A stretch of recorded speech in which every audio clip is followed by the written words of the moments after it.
கோவை குலுங்கியது என்று நாம் சொல்வது கொஞ்சம் கூட மிகை கிடையாதுங்க. அதுதான் உண்மை.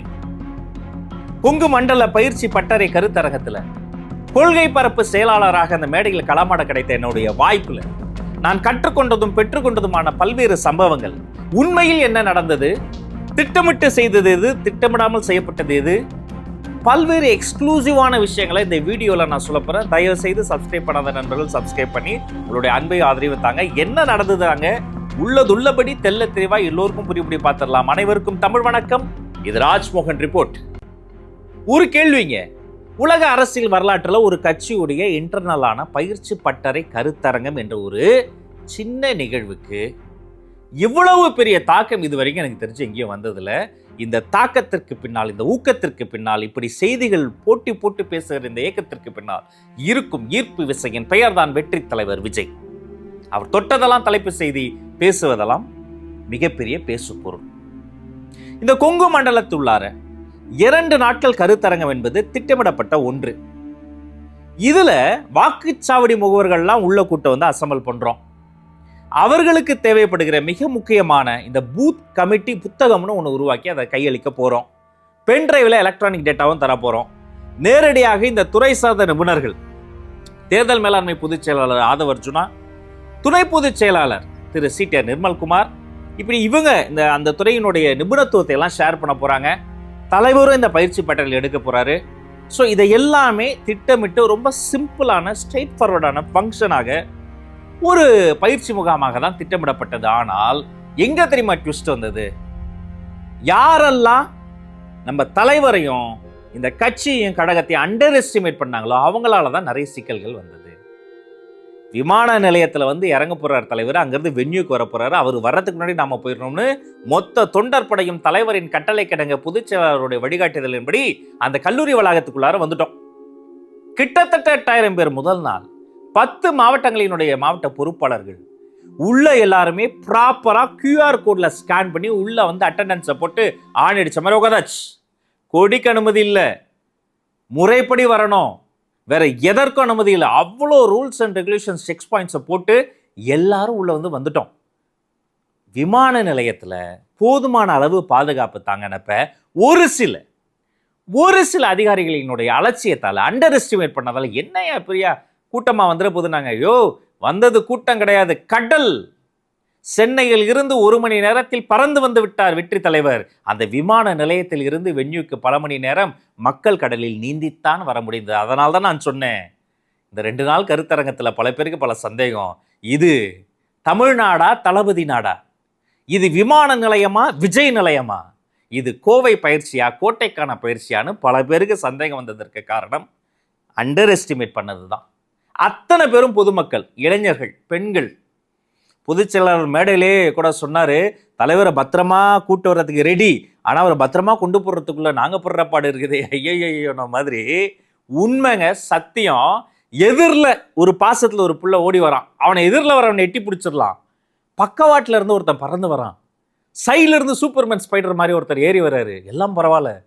எதிர்பாராத நேரத்தில் மேலேருந்து தலையிலா ஒருத்தர் பேட்மேன் மாதிரி லேண்ட் ஆகி தலைவருக்கு வணக்கம் வச்சுட்டு போயிட்டாப்ல. உண்மையிலே இந்த இன்னும் எக்ஸ்ட்ரா பவுன்சர்ஸ்லாம் கூப்பிட்டு பக்கத்தில் வச்ச போது கூட அதில் ஒரு சில பேர் பக்கத்தில் வந்து தலைவரை பார்த்த பிறகு, அண்ணனே நானும் ஃபேன், எனக்கு ஒரு ஃபோட்டோ. இன்னும் சில அதிகாரிகள்லாம் கூப்பிட்டு, சார் கொஞ்சம் ஹெல்ப் பண்ணுங்க சார், அதிகாரிகள் நீங்களாம் வாங்க கொஞ்சம் பண்ணிட்டோன்னே அவங்களும் பக்கத்தில் வந்துட்ட பிறகு அதுலேயும் ஒரு சில பேர் என்ன, சார் நாங்களும் தளபதி ஃபேன் சார், எங்களுக்கு ஒரு ஃபோட்டோ. கட்டுப்படுத்தவே முடியாத அளவிற்கு ஒரு கூட்டம் வரும்னு தெரிந்த பிறகு அந்த கட்டுப்பாட்டை கையில் எடுத்து பாதுகாப்பை உறுதி செய்ய வேண்டியது அரசாங்கத்தினுடைய கடமை இல்லையா? ஏன் அண்டர் எஸ்டிமேட் பண்ணாங்க? அப்பவும் பாருங்க, இன்றைய தினம் வெற்றி தலைவர் ஒரு அறிக்கை விட்டிருக்கிறாரு. அதில் அவருடைய அக்கறையை பாருங்க. நான் நல்லா இருக்குன்னு நினைக்கிறவர் கிடையாது நம்ம தலைவர், நம்மளை சுற்றி இருக்கிற எல்லாரும் பாதுகாப்பாக இருக்குன்னு நினைக்கக்கூடியவர் தான் அந்த மனிதர். அதை நான் குயிக்காக இப்போ நான் வாசிச்சு காமிச்சிடுறேன். மிக அரசியலில் மிக முக்கியமான ஒரு அறிக்கையை அதை நான் பார்க்குறது. மேட்டர் ரொம்ப சிம்பிளாக இருந்தாலும் அந்த இதயத்தில் இருந்து வரக்கூடிய வார்த்தைகளை பாருங்கள். என் நெஞ்சில் குடியிருக்கும் என் உயிரினும் மேலான தோழர் தோழியர் அனைவருக்கும் வணக்கம். 3 தினங்களுக்கு முன் கோவையில் நடைபெற்ற நம் தமிழக வெற்றி கழகத்தின் வாக்குச்சாவடி முகவர்களின் கருத்தரங்கில் கலந்து கொள்ள வந்த என்னை உங்கள் அளவு கடந்த அன்பால் நடைய வைத்தீர்கள். I love you Kovai and Kongu தங்கம். சத்தியம், இது உண்மைதான். அதை பார்த்து எமோஷனல் ஆகாதவங்களே இருக்க முடியாது. நம்மீது இத்துணை அன்பை காட்டும் உங்களுக்கும் மக்களுக்கும் உண்மையான மக்களாட்சியையும் உண்மையான ஜனநாயக அதிகாரத்தையும் மீட்டு தருவதுதான் நாம் காட்டும் அன்பு காணிக்கையாக இருக்கும். 2026 சட்டமன்ற தேர்தல் வெற்றியால் இதை நிச்சயம் நிறைவேற்றி காட்டுவோம். இந்த மகிழ்ச்சியான தருணத்தில் தமிழகம் எங்கும் உள்ள நம்முடைய இளம் தோழர்களுக்கு என்னுடைய அன்பு வேண்டுகோள்கள் சில உண்டு. இவை அன்பு கட்டளைகளாகவும் இருக்கும் என்பதிலும் சந்தேகமில்லை. நம்முடைய இளைய தோழர்கள் நமது வாகனங்களை, இருசக்கர வாகனங்களில் தலைக்கவசமின்றி வேகமாக பின்தொடர்வது, பாதுகாப்பு குழுவினரை மீறி வாகனத்தின் மீது ஏறுவது, குதிப்பது போன்ற செயல்களில் ஈடுபட்டது எனக்கு மிகவும் கவலையை அளித்தன. அதனால இப்போ கொஞ்சம் உங்ககிட்ட மனசு விட்டு பர்சனலாக பேச விரும்புகிறேன் அப்படின்றார். இந்த தலைவர் சொல்வார். நம்ம பயணத்தப்ப ஆம்புலன்ஸ் வந்ததும் அதுக்கு வழியை சரி பண்ணி விட்ட உங்க செயலை பாராட்டி ஆகணும். அதுதான் நீங்க. ஒரு ஆம்புலன்ஸ் அந்த டிராஃபிக்ல மாட்டுது, உடனடியாக அந்த ஆம்புலன்ஸுக்கு போர்க்கால அடிப்படையில் வேலை பார்த்து துரிதமாக அந்த ஆம்புலன்ஸ் கிராஸ் ஆகிறதுக்காக எல்லா வேலையும் செஞ்சாங்க பாருங்க. இவங்களை எப்படிங்க நீங்க வந்து சாதாரண பசங்க, சின்ன பசங்க, ஃபேன் பாய்ஸ் அவங்க செய்யற வேலையை, அது காவல்துறை செய்ய வேண்டிய வேலையை களத்தில் நின்ற நம்முடைய தோழர்கள் செஞ்சாங்க, அந்த இளைஞர்கள் செஞ்சாங்க. இப்படியெல்லாம் செய்கிற நீங்கள் அன்பின் காரணமாக செய்கிற சிலதையும் சொல்லி ஆகணும். உங்களோட அன்பை புரிஞ்சுக்கிறேன் ஃப்ரெண்ட்ஸ், அதுக்கு நான் தலைவணங்கவும் செய்கிறேன். ஆனால் எப்போவுமே நம்மளுடைய அன்பை வெளிப்படுத்துகிற விதம் அதீதமாகவே இருந்தாலும் அது மற்றவங்களுக்கு முன்னுதாரணமாக தான் இருக்கணும். We should set an example. எல்லாத்துக்கும் மேலே உங்களுடைய பாதுகாப்பு தான் எனக்கு ரொம்ப முக்கியம். நீங்கள் தான் எனக்கு ப்ரீஷியஸ், நீங்கள் தான் எனக்கு ப்ரீஷியஸ் என்ற அந்த ஒரு மந்திர வார்த்தை, அந்த வாக்கியம் இன்னைக்கு வந்து ஒரு பெரிய ஹேஷ்டேகாகவே மாறிடுச்சுங்க. இவ்வளோ அன்போடு இருக்கிற நீங்கள் எனக்கு கிடைச்சதுக்கு நான் என்ன தவம் செஞ்சேன்னு எனக்கு தெரியல. உங்களை நான் கைக்குப்பி தலைவணங்கி கேட்டுக்கிறதுலாம் ஒன்று தான். உங்கள் அன்பை நான் மதிக்கிறேன், இனி எப்பவும் மதிப்பேன். அதே போல் நீங்களும் என் மேலே அன்போடு இருக்கிறது உண்மைனா எப்போவுமே இது போல் இனி நீங்கள் செய்யவே கூடாது. நான் இங்கே சொல்லியிருக்கிற மாதிரி இதை நீங்கள் கட்டளையாகவோ கண்டிப்பாகவோ கூட எடுத்துக்கங்க, தப்பே இல்லை. நம்ம அரசியலில் கடமை, கண்ணியம், கட்டுப்பாடோட கண்டிப்பும் செல்ஃப் டிசிப்ளினும் 100% சமரசமற்றதாகத்தான் இருக்கணும் ஃப்ரெண்ட்ஸ். அதுதான் நம்ம அரசியலுக்கு நல்லதுன்னு உங்களுக்கும் தெரியும். இனி அடுத்தடுத்து நம்ம மக்களை சந்திக்கிற நிகழ்ச்சிகள்லாம் இருக்கிறதால நான் சொல்கிறத நீங்கள் இனிமேல் ஸ்ட்ரிக்டாக ஃபாலோ செய்வீங்க நான் நம்புகிறேன். செய்வீங்க, செய்கிறீங்க. Okay, thank you friends, love you all. எழுத்தில் 2 வகையான எழுத்து. மூளையில் தோன்றுவதை அப்படியே எழுதுவது. 2வது வகை இருக்குது, அது என்ன தெரியுமா? இதயத்தில் இருந்து அப்படியே எழுதுவது. இதயத்தில் இருந்து ஒரு மடல் எழுதியிருக்கிறார் நம்முடைய வெற்றி தலைவர். அந்த கூட்டத்தை பார்த்தபோது எனக்கு அதாங்க இருந்தது. இது செட்டிங் போட்டு, செட்டப் போட்டு, லாரி பஸ்ஸு வச்சு கோற்றும் கோழி பிரியாணியும் கொடுத்த ஆளுக்கு 200 ரூபா கொடுத்து கூடுற கூட்டம் கிடையாது. விலைமதியில் பில்லாத ஒரு அன்பை காட்டுவதற்காக கூடிய ஒரு சாமானியர்களினுடைய கூட்டம். எந்த கட்சியிலங்க இது மாதிரி கூட்டத்தை நீங்கள் பார்த்துருக்கீங்க? தலைவரை வாகனத்தின் மீது மேலே ஏற்றி கொண்டு வந்தால் அங்கிருந்து இன்னொரு வாகனத்துக்கு மேலே ஒரு பொண்ணு ஏறி அந்த ஃப்ளோரல் பொக்கே இருக்குது பாருங்கள், அந்த மலர் கொத்தை அப்படியே அந்த பொக்கேவை ஆனரில் டெலிவரி பண்ணுது. நம்மளும் அதை தோனி மாதிரி அழகாக கேட்ச் பிடிச்சி சிரித்த முகத்தோடு வாங்கி வைக்கிறாரு. விலை மதிப்பில்லாத அன்பு. தயவு செய்து இதை கொச்சைப்படுத்தாதீங்க. இது அரசியலா? இல்லை, இதன் பேர் அன்பு. அப்போ இந்த அன்பு ஏன் மற்றவங்களுக்கு கிடைக்க மாட்டேங்குது? இப்போ மற்ற பொலிட்டிஷியன்ஸுக்கு இது தோணும் இல்லையா? நாம் பிளான் பண்ணாமே ரோட் ஷோ நடந்துருச்சு இல்லையா? அப்போ நாமளும் ஒரு ரோட் ஷோ பண்ணணும்னு அவங்களுக்கு தோணும் இல்லையா? அவங்க கூட ஏதோ ஒரு ஷோ பண்ணாங்களாம். அதை பார்க்கும்போது எனக்கு கொஞ்சம் என்ன சொல்கிறது இல்லை, விளையாட்டுத்தனமாக தான் இருந்தது. ரோட்டில் போகிற ஷோலாம் ரோட் ஷோ கிடையாது தம்பி. உண்மையிலே ரோட் ஷோ என்பது என்ன? அது தன்னெழுச்சியாக மக்கள் வரவேற்பு தரணும். நாம செட்டப் போட்டு நீ இங்கே நில்ல அங்கே நில்ல ஆளுக்கு இவ்வளவு, இது இந்த 100 நாள் வேலை திட்டம் மாதிரி பண்ணுவது வந்து மக்கள்கிட்ட எடுபடாது. அப்போ இந்த விலை மதிப்பில்லாத அன்பை எப்படி நாம வெல்லணும்? அதை யோசிங்க.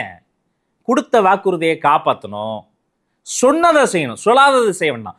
சொன்னதை செஞ்சாலே மக்கள்கிட்ட கொஞ்சம் மதிப்பு வரும், மரியாதை வரும். அதற்கு பதிலாக நீதிபதி பரந்தாமன் ஒரு வாட்டி சொன்னார் பாருங்க, ஒவ்வொரு பிரச்சனையும் போதும் அதை விசாரிக்கும் காவல்துறையோ அதிகாரிகளோ தீர்ப்பை முதலே எழுதிவிட்டு விசாரணையை செய்யாதீர்கள்னு சொன்னார்.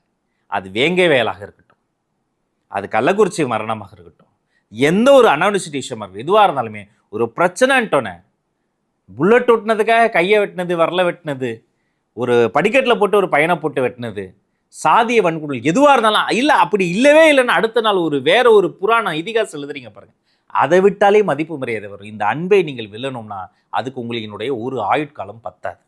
இந்த விலை மதிப்பில்லாத அன்பை நாங்கள் முதல் நாள் விட்னஸ் பண்ணோம். கொஞ்சம் திக்குமுக்காடி போயிட்டோம், தடுமாறி போயிட்டோம். ஐயோ, அவங்க பாதுகாப்பு எவ்வளோ முக்கியம்னு தடுமாறி போயிட்டோம். அடுத்த நாள் தெரிஞ்சு போச்சு, கண்டிப்பாக நம்ம எவ்வளவு தடுத்தாலும் மக்கள் வெள்ளத்தை கட்டுப்படுத்த முடியாது என்பதை தெரிந்து இன்னும் கொஞ்சம் யாராவது உதவி பண்ணுவாங்களா? இன்னும் கொஞ்சம் காவல்துறை சப்போர்ட் பண்ண மாட்டாங்களா? இன்னும் கொஞ்சம் பாதுகாப்பு அதிகாரிகள் உதவி செய்ய மாட்டாங்களான்னு ஏங்கணும். ஆனா அந்த கடமையும் நம்மளுடைய தோழர்களே எடுத்துக்கிட்டாங்க. பல மணி நேரம் மக்கள் மத்தியில் அந்த மலர் மாலையில் இருந்து, மலர் கொத்தில் இருந்து, துண்டலில் இருந்து அவர்கள் காட்டக்கூடிய அந்த ஒரு அன்பில் இருந்து நீந்தி நீந்தி 2ஆம் நாள் மீண்டும் அந்த மேடைக்கு வந்தார். முதல் நாளை விட பிரம்மாண்டமாக 2ஆம் நாள் நடைபெற்றது. அந்த மாவட்ட பொறுப்பாளர்கள் கையில் அந்த பூத் கமிட்டி புத்தகங்கள் தரப்பட்டது. மக்கள் கொண்டாட்ட மனநிலையில இருந்தாங்க. ஒரு பயிற்சி பட்டறை தானே அது, கருத்தரங்கம் தானே அது. ஆனா ஒரு கொண்டாட்ட மனநிலையில இருந்தாங்க. அறிவுக்கு அறிவு, கருத்துக்கு கருத்து, அன்புக்கு அன்பு, செயலுக்கு செயல் என்று இன்ச் பை இன்ச்சா பேபி ஸ்டெப்போட அவர்களை பார்த்து பார்த்து சிற்பத்தை செதுக்குவதை போல நம்முடைய கேடர்ஸை செதுக்கினாரு நம்முடைய வெற்றி தலைவர். இதுல சில சம்பவங்கள் நான் சொல்றேன்னு ஆரம்பத்தில் சொன்னேன் இல்லையா, டு நேம் எ ஃபியூ. நிறைய இருந்தது. ஒரு விஷயம் நான் பார்த்து ஆச்சரியப்பட்டு போன ஒரு விஷயம், முதல் நாளில் இன்னும் சில நிமிடங்கள் இருக்கு நிகழ்ச்சி தொடங்குவதற்கு, ரொம்ப பக்கத்தில் வந்துட்டார் தலைவர். அப்போ இன்னொரு பரபரப்பு என்னன்னா, ஒரு சில நிமிடங்களுக்கு பொதுச் செயலாளரை காணோம், பதறிட்டோம். என்னப்பாச்சு அப்படின்னு எல்லாம் நம்ம வாக்கில எல்லாம் கனெக்ட் பண்ணும்போது, ஒரு இடத்துல அந்த கூட்டத்தை கட்டுப்படுத்தி அந்த பேரிகேட்ல இருந்து எகிரும் பொழுது ஒரு பெரிய இரும்பு கம்பி, அது அந்த காலுடைய தொடைப்பகுதி இருக்கு பாருங்க, அதை குத்தி டேர் பண்ணி பெரிய லெவலில் ரத்தம் வருது. வேற யாரா இருந்தாலும் கன்சிடரிங் தி சினாரியோ அப்படியே நீங்க பார்த்துக்கங்கப்பான்னு பின்வாங்கியிருப்பாங்க. பட் நம்முடைய பொதுச்செயலாளர் அப்படி கிடையாது. அவரோடு பழகினவங்களுக்கு தெரியும், அவரை மாதிரி ஒரு உழைப்பாளியை கடமை வேறனா பார்க்க முடியாது. அவர் இல்லைன்னா நம்ம கண்ட்ரோலும் பண்ண முடியாது. ஏற்கனவே இது திட்டமிட்டு நன்கு திட்டமிடப்பட்ட நிகழ்ச்சின்னு சொன்னேன். அதற்கு இது ஒரு உதாரணம். சுற்றி 3 ஆம்புலன்ஸ் இருந்தது, மருத்துவர் டீம் இருந்தது, அங்கங்கே தீயணைப்பு வாகனங்க பிளேஸ் பண்ணியிருந்தோம். முதலுதவி அந்த இடத்துக்கு போகிறாரு. அவங்க இல்லை இது ஹாஸ்பிட்டல் போகணுன்னு சொல்கிறாங்க. இல்லை பரவாயில்லண்ணா நான் பார்த்துக்கிறேன், டக்குன்னு நீங்கள் ஃபஸ்ட் எய்ட் மட்டும் பண்ணுங்கன்னு சொல்லிட்டு கட்டை போட்டு மேலே முழு நிகழ்ச்சியும் அப்படியே நடத்தி கொடுத்தார். அந்த முழு நிகழ்ச்சி நடத்தி முடிச்சுட்டு அப்படி பின்னாடி போய் தலைவரை அனுப்பிட்டு அப்படி உட்காந்தாரு. அவர் உட்கார்ந்த சோஃபாவில் மறுபடியும் அங்கேருந்து அவர் எந்திரிக்கும் போது அந்த சோஃபாவில் ரத்தக்கரை படைந்திருந்தது. அங்கேருந்து தோழர்களை பார்த்து பதறிட்டோம். ஆனால் அது ட்ரெஸ்ஸிங் போட்டு இவ்வளோ நேரம் கழிச்சு வருதுன்னா உடனே ஹாஸ்பிட்டல் போனோன்னா அவர் அதை பற்றி கன்சிடர் பண்ணிக்கல. ஒரு டிஷ்யூ எடுத்து அந்த ரத்தக்கரை அவரே தொடச்சி போட்டு, அவர் தளபதி அங்கே போய் சேர்ற வரைக்கும் அவருக்கு மைண்டு ஃபுல்லாக அதிலே தான் இருக்கும், அவருடைய பாதுகாப்பு குறித்து தான் இருக்கும். அடுத்த நாள் குறித்த அந்த விஷயங்கள் இன்ஸ்ட்ரக்ஷனுக்கு அவர் வந்துட்டார். ரொம்ப கம்பல் பண்ணி அங்கேருந்து ஒரு மருத்துவமனை கூப்பிட்டு போய் டிடி இன்ஜெக்ஷன் போட்டு மாத்திரைகள் போட்டு அதன் பிறகு ஓய்வெடுக்க சொன்ன பிறகு மறுபடியும் கூப்பிட்டு அடுத்த நாள் நம்ம என்னெல்லாம் பண்ணணும், எப்படியெல்லாம் செயல்படணுங்கிறத ஊக்கமும் ஆக்கமும் தந்து, இதை போன்ற உழைப்பாளிகள்லாம் வேறு எந்த கழகத்தில் நீங்கள் பார்க்கவே முடியாதுங்க. இந்த நேம் இஸ் டிவிகே, தமிழக வெற்றி கழகம். தன்னை மறந்து தன்னை கொடுத்து தமிழ்நாட்டுக்கு ஒரு நல்ல தலைவரை உருவாக்கணும்னு நினைக்கிற இந்த எண்ணம் இருக்கு பாருங்க, இது யாராலும் முடியாது. இன்னொரு விஷயம், பெண்கள்ங்க. இந்த 2 நாள் கருத்தரங்கத்தில் பெண்களினுடைய வாஞ்சை, அந்த அன்பு இருக்கு பாருங்க, விலை மதிப்பில்லாதது. நிறைய பேர் இதை புரிஞ்சுக்காம சில பேர்லாம் பேசுகிறான், இந்த மாதிரி தமிழ்த்தாய் வாழ்த்து பாடுறதுக்குள்ள ஏன் கைத்தட்டுங்க, டேய் உனக்கு என்ன தெரியும், தமிழ்த்தாய் வாழ்த்துக்க கைத்தட்டினாங்க, அதை பாடி அந்த குழந்தையினுடைய அந்த திறமைக்கு, அந்த குழந்தைகளினுடைய அந்த ஒரு அவங்களை என்கரேஜ் பண்ணுறதுக்கு, அந்த குரலுக்கு, அந்த குழந்தையின் திறமைக்கு கைத்தட்டி நம்ம பாராட்டு தெரிவித்தோம். அங்கே நான் ஆச்சரியப்பட்ட ஒரு விஷயம், அது லைவை கட் பண்ணிட்டு அப்புறம் நான் தோழர்கிட்ட பகிர்ந்துக்கிட்டேன். வேறு எந்த அரசியல் நிகழ்ச்சியிலும் எந்த கட்சி நிகழ்ச்சியிலையும் ஃபங்க்ஷன் முடிஞ்சவொடனே கொஞ்சம் பின்னாடி 10வது ரோவை தாண்டி போனீங்கன்னா கீழே சீட்டு விளையாடுவாங்க. ஒரு பக்கம் பிரியாணி, ஒரு பக்கம் கோட்ரு, கோழி பிரியாணி, இதெல்லாம் விநியோகம் நடக்கும். ஃபங்க்ஷன் முடிந்து அந்த அரங்கம் முழுக்க குடித்து விட்டு வீசப்பட்ட சாராய பாட்டில்களும் பிளாஸ்டிக் கப்ஸும் கிடக்குங்க. முதல் நாள் ஃபங்க்ஷன் முடிச்சுட்டு அடுத்த நாளுக்காக நான் அங்கேருந்து விடைபெற்று ஹாஸ்பிட்டலாம் போயிட்டு எல்லாம் முடிஞ்சு கிளம்பும் போது சும்மா ஒரு கிளான்ஸ் அப்படி பார்த்துட்டு அப்படி கிராஸ் ஆகி போகிறேன். அங்கே ஒரு சாராய பாட்டில் கூட கிடையாது. அதற்கு மாறா சின்ன சின்ன குப்பைகள்லாம் இருக்கும்ல, காகிதங்கள்லாம் இருக்கும்ல, அதையும் நம்ம தோழர்களே க்ளீன் பண்ணிக்கிட்டு இருந்தாங்க. இந்த இராணுவ கட்டுப்பாட்டும் இந்த ஒழுக்கமும் வேறு எந்த கழகத்திலையும் நம்ம எதிர்பார்க்க முடியாது. ஏன்னா இது புதிய அரசியல், இதுதான் மாற்று அரசியல், இதுதான் அடுத்த தேர்தலுக்கான அரசியல் அல்ல, அடுத்த தலைமுறைக்கான அரசியல். இப்படி 1000 செய்திகள்ங்க. நான் ரொம்ப எப்பயாவது கர்வத்தோடு நினைப்பல, நமக்கு தான் எல்லாம் தெரியும், நமக்கு தெரிஞ்சது ரொம்ப கம்மி. நாம் தெரிஞ்சதை சில விஷயங்களை சொல்லிட்டு தெரியாத பல விஷயங்களை கற்றுக்கொள்வதற்கான களம் தான் இது. காலமும் நம்மளது தான், காலமும் நம்மளது தான். கோவை குலுங்கியதுன்னு சொன்னது உண்மைதான். நேற்று கோவை குலுங்கியது, நாளை கோட்டையே குலுங்கும். ஒரு பொலிட்டிக்கல் மாஸ்டரை போல நமக்கு பல்வேறு பாடங்களை கற்றுத்தருகிற பல்கலைக்கழகத்தை போல செயல்பட்டார் வெற்றி தலைவர். பொதுச் செயலாளர் மற்றும் அனைத்து நிர்வாகிகளுக்கும், மாவட்ட செயலாளர்களுக்கும், இதில் பங்கெடுத்த வாக்குச்சாவடி முகவர்களுக்கும் உண்மையிலே இதயத்தில் இருந்து அவங்கள் அத்தனை பேரையும் தலை வணங்குகிறேன். இனி அடுத்தடுத்த மக்கள் சந்திப்புக்கெல்லாம் தலைவர் வரும்பொழுது அவருடைய வார்த்தைகள் சொன்னதை போல ப்ளீஸ் கொஞ்சம் மனசுல வச்சுக்கோங்க. உங்க அன்பு புரியுது, அதை காட்ட வேண்டிய விதத்தில் காட்டுவோம். நாம் காட்டுவதற்கான காலம் 2026 வாக்குப்பதிவு நாளன்று உங்களுடைய அத்தனை பேரினுடைய அன்பை அந்த வாக்குச்சாவடி முகவர்கள் மூலமாக போய் காட்டுங்கள். வாக்குச்சாவடிகளை வெற்றி சாவடிகளாக மாற்றி காட்டுவோம். இந்த கொங்கு மண்டல கருத்தரங்கில் பங்கெடுத்த அத்தனை பேருக்கும் வாழ்த்துக்கள், வணக்கங்கள். இந்த செய்தியை உங்க அன்பர்கள் நலன் நிறுவனங்கள் அனைவரோடும் நீங்க பகிர்ந்து கொள்ளுங்க. அடுத்த நிகழ்ச்சிக்காவது கொஞ்சம் அண்டர் எஸ்டிமேட் பண்ணாம பாதுகாப்பு ஏற்பாடுகளை இந்த அரசாங்கம் இன்னும் தீவிரப்படுத்தணும்னு கேட்டுக்கொண்டு விடைபெறுகிறேன். நன்றி, வணக்கம்.